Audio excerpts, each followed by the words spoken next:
with love to you who loves CC of Code Geass. Code Geass is such a special part of my childhood. Naalala ko pag uwi ko galing sa school tuwing hapon, excited na ako manood sa channel namin. And let's be honest, who wouldn't be captivated by Lelouch Lamperouche, diba? Sobrang astig niya, matalino, charismatic, and that intimidating presence. He's got it all, diba?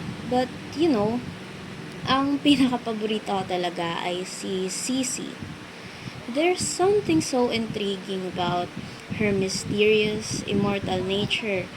Plus, yung dynamic nila ni Lelouch, oh my god, it's perfection.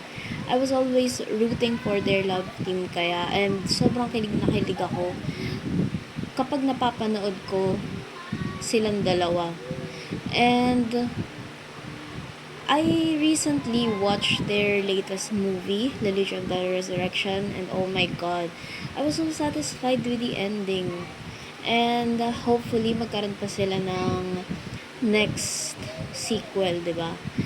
And more of scenes na with Lelouch and Cici sana.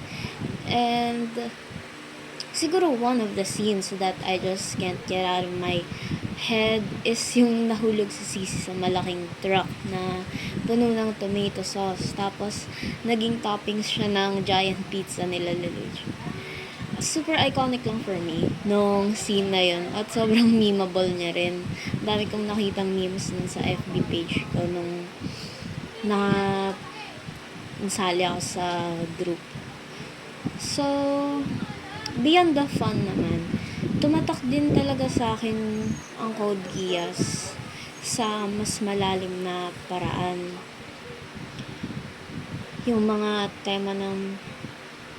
tema like power, justice, and sacrifice, talagang tumama siya sa akin. Yung struggle ni Lelouch sa bigat ng kanyang mga desisyon sa buhay at yung cost ng power. Pinapaisip tuloy ako tungkol sa consequences ng mga choices natin sa buhay.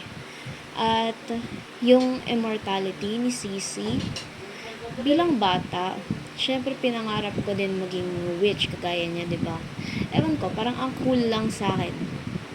Yung idea ng ganung kapangyarihan at mystery, sobrang appealing.